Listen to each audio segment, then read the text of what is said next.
सो इसमें हम पढ़ेंगे इंडिया रशिया के रिलेशंस के बारे में। रिसेंटली इंडिया एंड रशिया ने साइन करा है 3 डॉक्यूमेंट्स इंक्लूडिंग तो यहाँ पे हम एक नजर डाल लेते हैं इंडिया रशिया रिलेशन पे।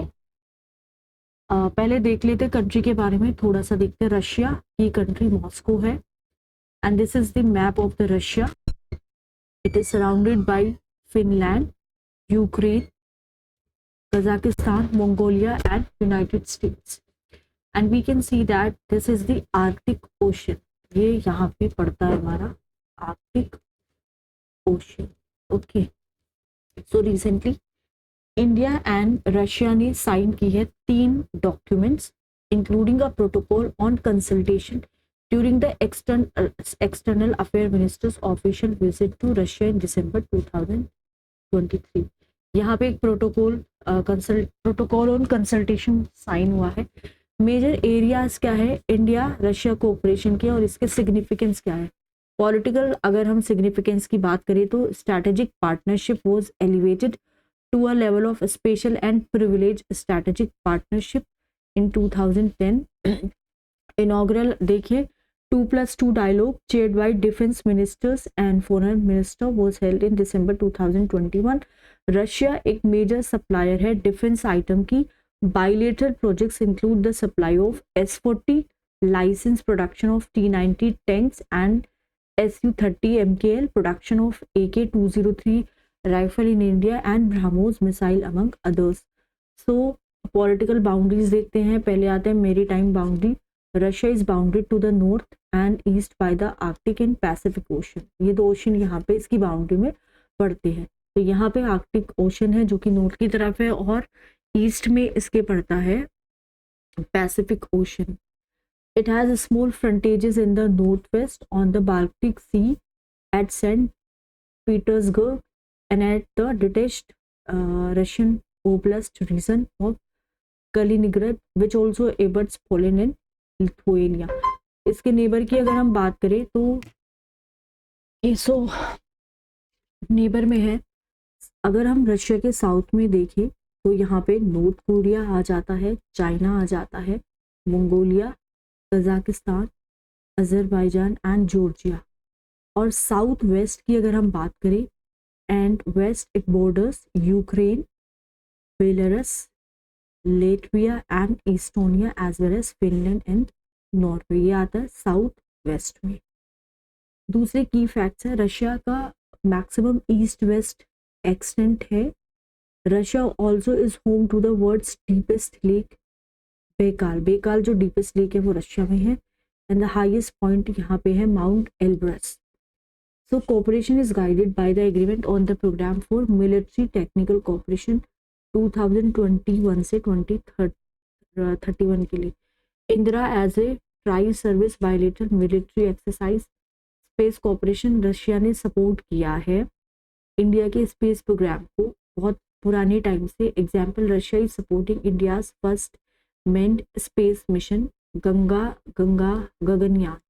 साइंस एंड टेक्नोलॉजी की बात करें तो इंडिया रशिया रिलेशनशिप एक्सटेंड करती है to the field of basic sciences as well as including Russian Indian network of universities, Arctic and Antarctic research पे भी। India Russia ink pacts on construction of future power units, Kudankulam nuclear power plant. तो दूसरे important news देखते हैं। Non aligned movement 19th summit हुई थी non aligned movement की। It was held in Kampala Uganda.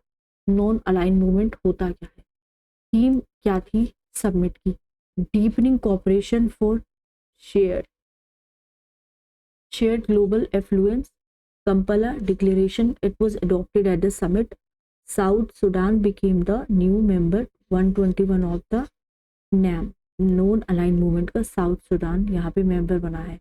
तो ये ऑब्जर्वर्स है यहाँ पे ऑरेंज कलर में, ग्रीन में फुल मेंबर्स है और जो व्हाइट कलर में है वो नॉन मेंबर्स यहाँ पे है। What is non aligned movement? Asia Africa conference हुई थी बैंडंग में इंडोनेशिया में 1955 में। Non aligned movement was created during the independence struggles. Africa का जब स्ट्रगल चल रहा था एशिया का लातिन अमेरिका का और अदर जो रीजन्स है वर्ल्ड के at the height of the cold war. तो it was led by leaders जैसे जवाहरलाल नेहरू थे इंडिया के, Sukarno was from Indonesia, Josip Broz Tito Yugoslavia, Gamal Abdel Nasser from Egypt and Kwame Nkrumah from Ghana. It played an important role in the decolonization process. 10 principles of Bandung proclaimed during Bandung conference were later adopted as the main cause principle of non-aligned movement. Non-aligned movement की पहली conference हुई थी जिसको Belgrade conference बोला जाता था और ये हुई थी 1961 में। 121 मेंबर्स है, इंडिया भी इसका एक पार्ट है। 53 कंट्रीज अफ्रीका से है, 39 एशिया से है, 26 from Latin America and Caribbean and 2 from Europe. So 18 countries and 10 international organization observer है नॉन अलाइंड मूवमेंट में। पॉलिसी जो है नॉन अलाइंड मूवमेंट की, it was based on the 5 principle of Panchsheel, principle for the conduct of international relation signed between India and China in 1954. Non-aligned movement does not have a normal formal founding charter or treaty, nor does it have a permanent secretariat. Genocide Convention. International Court of Justice gave its interim ruling on South Africa's genocide case against Israel. तो Israel के against क्या दिया है इन्होंने, एक genocide case दिया है। South Africa versus Israel case in ICJ international court of justice. South Africa ने कहा है कि the manner in which Israel was conducted the military operations जैसे कंडक्ट कर रहा था इजराइल, कहाँ पे, गाजा में, तो इसने वायलेट किया है जिनोसाइड कन्वेंशन को। इंटरनेशनल कोर्ट ऑफ जस्टिस ने कहा है कि इजराइल को सारे मेजर्स लेने चाहिए जिनोसाइड एक्ट्स को प्रिवेंट करने में। जो गाजा में इजराइल जो बहुत ज़्यादा जिनोसाइड कर रहा है उसको नहीं करना चाहिए पैलेस्टीन में। However it did not order cease fire and did not find Israel guilty yet. तो यहाँ पे सीज फायर भी नहीं ऑर्डर किया है। तो what is genocide convention? Officially it is known as convention on the prevention and punishment of the crime of genocide. 1984 में ये आया था। सो it codified the crime of genocide for the first time. It was also the first human rights treaty adopted by United Nations General Assembly. Definition क्या है genocide का? Crime of genocide, it is defined as in Article 2 of the Genocide Convention. Genocide का मतलब होता है एक act है, committed है, जिसका इंटेंशन होता है डिस्ट्रॉय करने को, या तो पूरा या पार्ट में, एक नेशनल को, एथनिक ग्रुप को, रेशियल को, या फिर रिलीजियस ग्रुप को। सो कन्वेंशन के हिसाब से जिनोसाइड एक क्राइम है that can take place both in time of war as well as in time of peace. Membership genocide convention has been ratified by 153 state. India ने साइन की है treaty को 1949 में एंड 1959 में ये फिर रेटिफाई इसको किया है। India did not enact any legislation on the subject. Jurisdiction India international court of justice, वहाँ पे कोर्ट जाते हैं related to the interpretation and application of the convention. तो इंटरनेशनल कोर्ट ऑफ जस्टिस जो है प्रिंसिपल जुडिशियल ऑर्गन है United Nation का। 1945 में एस्टेब्लिश हुआ था। हेडक्वार्टर कहाँ पे है? Piece palace in the hog, Netherlands में। It is only principal organ of the United nation which is not located in New York. बाकी सारे न्यूयॉर्क में है बट सिर्फ यही नहीं लोकेटेड है, नीदरलैंड में है। So to settle legal disputes as per international law and order advisory opinions, judgment is binding on the parties to a case and without appeal. Composition, it has 15 judges. Currently India serve as one judge. 9 years के लिए elected होते हैं। UNM को elect कर रहा है UN, United Nations General Assembly and Security Council. Official language is English है, French है। Only 5 states are eligible to appear before the court in contentious cases. It has no jurisdiction over application from individuals and non-government organization, corporation or private entity. International Criminal Court.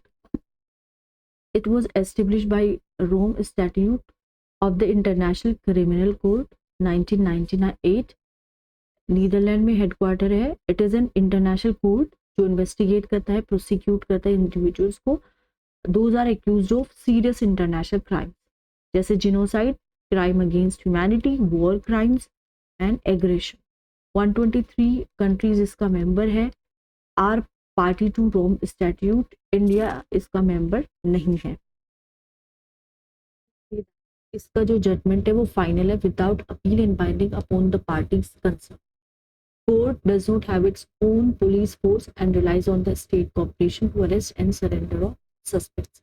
Comparison with करें अगर हम international criminal court का तो international court of justice here करता है dispute between Nations over matters of law, unlike the international criminal court which holds individual criminally responsible for offences and crime against humanity. So international criminal court individuals के against जाता है जो criminal है, और ये disputes को सुनता है इंटरनेशनल कोर्ट ऑफ जस्टिस दो नेशंस के बीच में। कुछ रीसेंट डेवलपमेंट हुए हैं। Summit for democracy, prime minister address the third edition of summit for democracy. Summit for Democracy Genesis, it was launched by the US in 2021. Summit has emerged as an important platform where democracies share experiences and learn from each other. Strengthen करना democratic institution को, human rights को protect करना, accelerate करना fight against corruption globally. Presidential Initiative for Democratic Renewal, it was launched in the first summit and supports initiative for advancing technology for democracy, defending free and fair elections, independent media, etc. US also provides financial aid to this initiative, right? Now, Mission Aspides. European union launch करता है mission एस्पाइड्स को, red सी vessels को basically protect करके, जो Iran मतलब हाउटी जो attack कर रहे हैं और जिनको ईरान सपोर्ट करता है। सो रेड सी को हमें रेड सी को बेसिकली ये प्रोटेक्ट करने के लिए है। सो इसका एम है कि वहाँ पे फ्रीडम ऑफ नेविगेशन को प्रिजर्व करना है एंड मेरीटाइम सिचुएशनल अवेयरनेस को प्रोवाइड करना है, एकम्पनी करना है शिप्स को, प्रोटेक्ट करना है उनको from possible multimodal attacks at sea. In its area of operation includes करेगा Bab al Mandeb and Strait of Hormuz as well as international waters in Red Sea, Gulf of Aden, Arabian Sea, Gulf of Oman, Arabian Gulf. Weimar Triangle, foreign ministers of Germany, Poland and France. Germany, Poland and France recently ये मिले हैं Weimar triangle को review करने के लिए। Weimar triangle एक regional group है जिसको 1991 में क्रिएट किया था ताकि जो शेयर्ड विजन है यूरोप के लिए उसको डेवलप कर सके और जो इन तीन कंट्रीज के बीच में टाइज हैं उनको क्लोजर करने की कोशिश की जाए। Triangle was initially the key forum for supporting German Polish reconciliation after world war two. Group takes its name from the city of Weimar, Germany, where the initial meeting took place. Regional security dialogue on Afghanistan. Okay, so sixth regional dialogue of officials of Security Council and National Security Advisors on Afghanistan. It was held in Bishkek, Kyrgyzstan. की participants include करता है जैसे India, Iran, Kazakhstan, Kyrgyz, Russia, Tajikistan, Turkmenistan and Uzbekistan. Okay, so regional dialogue of security official, it has emerged as an important mechanism for assessing the situation in Afghanistan after the takeover of Kabul by Taliban in 2021. 2021 में take over हो गया है। India hosted a third regional security dialogue in New Delhi in November 2021. Operation Indravati, India ने launch किया है operation Indravati evacuate करने के लिए इसके नेशनल को from Haiti to the Dominican Republic. As part of the ongoing operation 12 Indian है उनको बचाया गया है। Haiti has been under a state of emergency after some armed groups attacked the country's largest prison in Port-au-Prince earlier this month. So Henley Passport Index 2021, it was released by Henley and Partner, a global leader in residence and citizenship planning. So Henley passport index, जिसको HPI भी बोलते हैं, rank करता है different passports को according to number of destination their holders can visit without a prior visa. बिना visa के हिसाब से ये इंडिविजुअल्स कितनी कंट्रीज में क्या कर सकते हैं, विजिट कर सकते हैं, उसके हिसाब से ये क्या करता है, इनको रैंक करता है, कवर करता है। For example 227 destination and 199 passport. Ranking are based on data that is provided by International Air Transport Association. India की 80th रैंक आती है in list of the most powerful passport. Its passport has visa free access to 62 nations में यहाँ पे visa free access है, जैसे France, Germany, Italy, Spain, Japan and Singapore are sharing number 1 spot. Okay, issues released related to security, free movement regime. Union ministry of home affair ने decide किया है scrap करने के लिए फ्री मूवमेंट रिजाइम को India and Myanmar के बीच में, and also to fence the Indo Myanmar का जो बॉर्डर है उसको फेंस करने के लिए। सो फ्री मूवमेंट रिजाइम क्या है? इट परमिटेड इंडिविजुअल्स जो रिसाइड कर रहे हैं within 60 kilometre radius of the border to travels freely without requirements of a visa और अदर डॉक्यूमेंटेशन। तो जो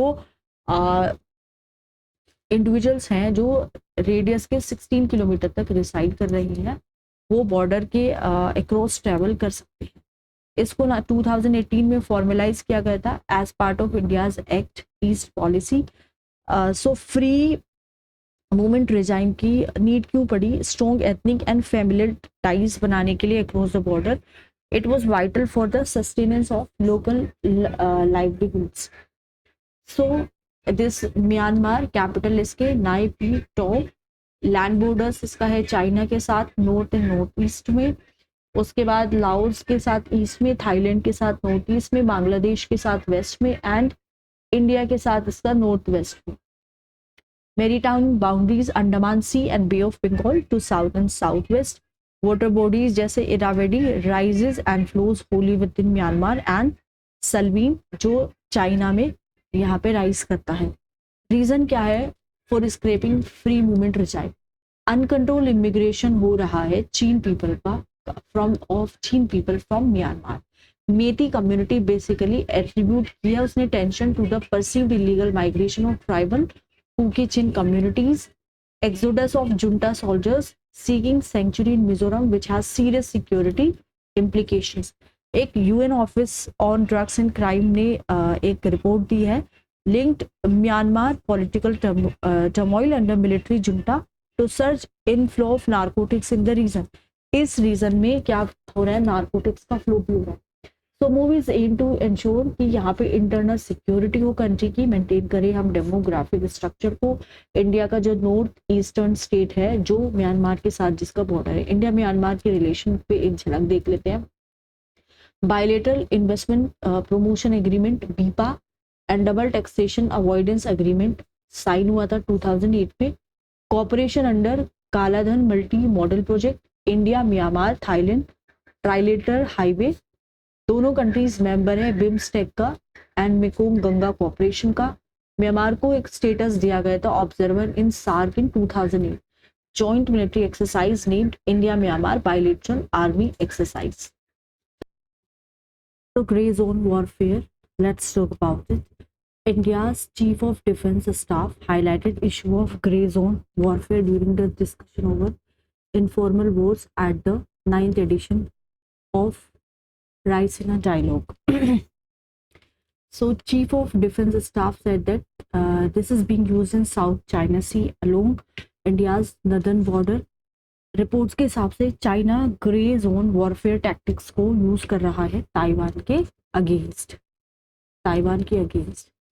एक्सपर्ट की अगर हम बात करें यूरोप से यूएस से, उन्होंने कहा है कि certain Russian Chinese action of late as example of grey zone warfare preferred over other methods. तो ये जो कोस्ट है कन्वेंशनल कॉन्फ्लिक्ट्स का न्यूक्लियर एरा में हैज ग्रोन टू स्टेज। कौन सा कॉन्फ्लिक्ट? Nuclear conventional conflict. और जो रिस्क है एस्केलेशन का वो भी प्रोफाउंड हुआ है। देयरफॉर नेशन यूज करता है इसको प्रमोट्स करने के लिए अपना नेशनल ऑब्जेक्टिव्स को। नेशन जिनके पास एक्सेस नहीं है मासिव रिसोर्सेज और power prefer this type of warfare conventional conflicts. Grey zone warfare क्या है? इसमें क्या होता है, अनकन्वेंशनल टैक्टिक्स को यूज किया जाता है और स्ट्रैटेजीज को जो फॉल करते हैं below the threshold of traditional warfare.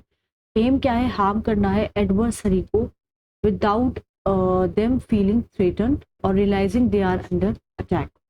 जैसे example salami slicing practice of China. इसकी स्ट्रेटेजी क्या है कि ये इन्वॉल्व करता है taking over territory in a very gradual manner. जैसे चाइना क्या करता है, टेरिटरी अगर कब्जाता है तो ये बहुत ही ग्रेजुअल मैनर में क्या करता है, कब्जाता है। टेस्ट अपोनेंट्स की लिमिट जो थ्रेशोल्ड की उसको टेस्ट करता है। So it has been allegedly used by China for territorial expansion in the South China Sea. Grey zone warfare में एक्टिविटीज जनरली अनसीन है एंड इंसीडियस है। There are no rules and the front line is everywhere. So dividend of the grey zone warfare action में be available only after a long time. ये क्या करता है, multiple dimension को escalate करने की कोशिश करता है एंड इसकी वजह से अनइंटेंडेड ओवर एस्केलेशन होता है। Race in a dialogue, it is India's premier conference on geopolitics and geoeconomics committed to addressing the most challenging issues facing the global community. It is hosted by Observer Research Foundation in partnership with the Ministry of External Affairs. Theme जो है 2024 edition का is the Chaturanga Conflicts Contest Cooperate Create etc. Acing development of innovative technologies with IDEX scheme जिसको हम बोलते हैं Aditi scheme. Acing development of innovative technologies with IDEX scheme. Recently, acing development जो है innovative technologies का with IDEX that is Aditi scheme ने launch हुई है under IDEX framework. Ministry of defence में आता है। इनका काम है कि डेवलप करना 30 डीप टेक क्रिटिकल और स्ट्रैटेजिक टेक्नोलॉजीज का प्रपोज टाइम फ्रेम में फाइनेंशियल सपोर्ट ग्रांट देना है up to 50% of the product development budget with a cap of ₹25 crore. Technologies की बात करें जो कवर्ड है, technologies which are critically required for national security and where the country does not have existing capability. Such technology shall have a core defense application and may also have export potential. Eligibility क्या है? Startups as defined and recognized by the Department for Promotion of Industry and Internal Trade. Indian company incorporated under the Companies Act 1956-2013, primarily on MSME. So as defined in the MSME Act 2006. Individual innovators की बात करें जैसे research and academic institution इस category को use कर सकते हैं to apply registered as a startup MSME. Technology watch tool, it is envisages to be developed to bridge the gap between the expectation and requirement of the modern arm forces and the capabilities of the defence innovation ecosystem. Tenure रहेगा 2023 से 26 के बीच। IDEX के बीच में हम देखें innovation for defence excellence, it is the operational framework of the defence innovation organisation which is DIO is a section 8 of Companies Act 2013 company.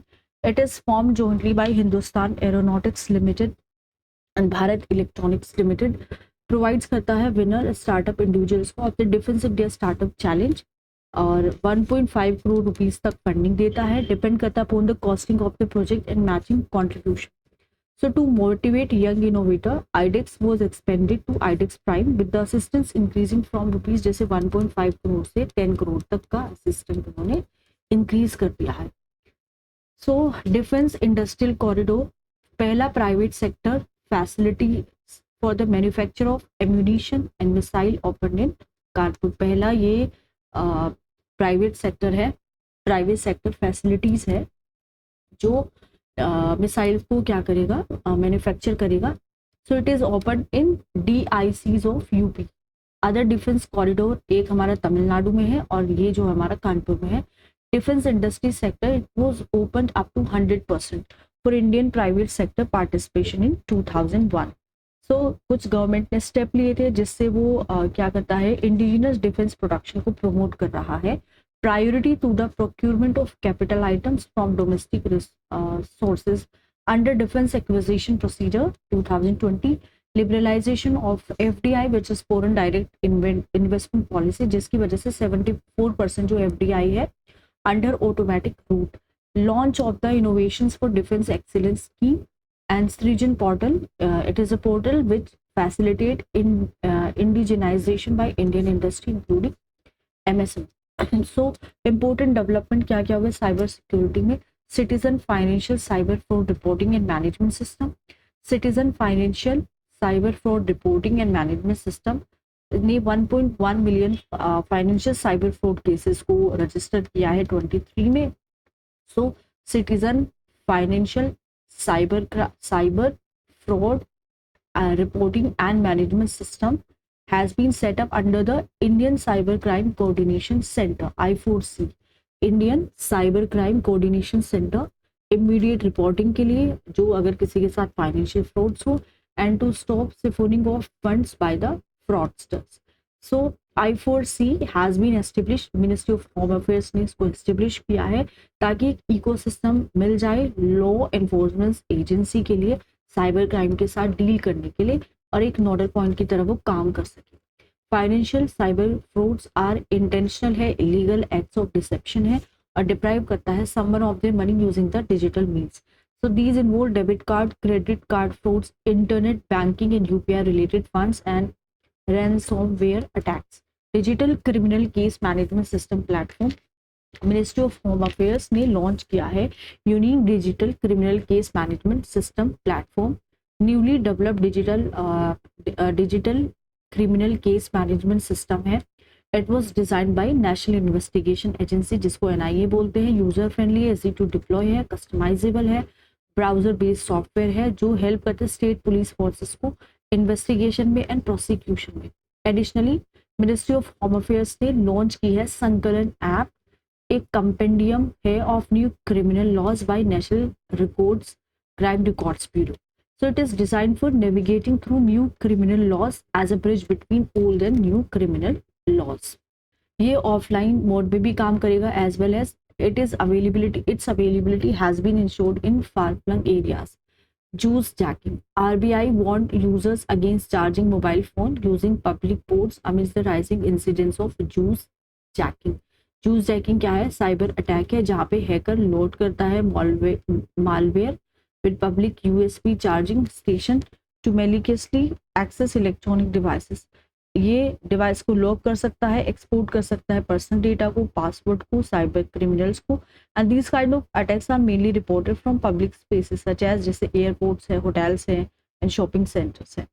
दूसरे important development trends in international arms transfer 2023 report is released by Stockholm International Peace Research Institute. It is an independent international institute. USA is the largest arms exporter and its share of total global arms export rose to 42%. ठीक है, उसके बाद France आता है. For the first time second biggest arms exporter था just ahead of Russia. ठीक है, US से France. India was the world's top arms importer. India यहाँ पे आर्म्स का इम्पोर्टर है. इट्स आर्म इम्पोर्ट्स इंक्रीज हो चुके 4.7% between 1418 and 1923. Russia remain India's main arms supplier. हमें कहाँ से आर्म्स मिलते हैं, ज़्यादातर कहाँ से खरीदते हैं? रशिया से. 36% हमारे आर्म्स रशिया से आते हैं. Ukraine emerge as the largest European arms importer in 29 से 23. अब यहाँ से अगर यूरोप नेशन की बात करें तो वो यूक्रेन है जो कि इम्पोर्ट करता है. Diana initiative. डायना का मतलब होता है defence innovation accelerator for the north Atlantic initiative. Board approved a proposal to establish an accelerator and 2 test centers in Finland. DIANA initiative क्या है? It was establish by North Atlantic Treaty Organization जिसको NATO भी बोलते हैं. To find accelerate dual use innovation capacity across the alliance. Provides करता है companies को with the resources, networks and guidance to develop deep technologies. इसका aim क्या है? सॉल्व करना critical defence and security challenges को from operating in denied environments to tackling threats to our collective resilience. All NATO nations are members of DINA. In Jatayu, Naval Detachment Minicoy has been commissioned in Indian Navy as INS Jatayu. Minicoy southernmost island है लक्षद्वीप का. INS Jatayu, India's second naval base in Lakshadweep after INS द्वीप रक्षक इन Kavaratti significance क्या है, facilitate करता है India की navy operational efforts को towards anti piracy and anti narcotics operations in western Arabian sea. So it was also augment India की जो नेवी की कैपेबिलिटी है as the first responder in India ocean region and augment connectivity with the mainland. We can say that it is equipped with state-of-the-art hydrographic equipment including deep and shallow water multi-beam, eco sounders, autonomous underwater vehicle, etc. Can offer limited defense capabilities and serve as hospital ship during wartime or emergencies. Has an indigenous content of over 80% by most. Yeah. So Indian army establish करी है specialised technology unit जिसको Stag बोलते हैं future warfare के लिए. Stag क्या होता है? STEAG, it's first of its kind unit जो रिसर्च को अंडरटेक करेगी, इवैल्यूएशन करेगी फ्यूचरिस्टिक कम्युनिकेशन टेक्नोलॉजीज में जैसे कि AI, electronic warfare system, 6G network etcetera. Part है IA का on path to transformation initiative and is in line with making 2024 as the year of technology absorption for the IA. Objective क्या होगा? Identify करना, implement करना most suitable technologies to enhance AI's communication infrastructure and nurture technologies across wired and wireless system. Need क्या है stack की? Changing nature of warfare, precision and automation, drones, laser weapon etcetera used for targeted strike. Advanced intelligence gathering, network of sensors, satellites, and AI-powered data tools for real-time battlefield awareness and heritage of potential threats. Thank you so much.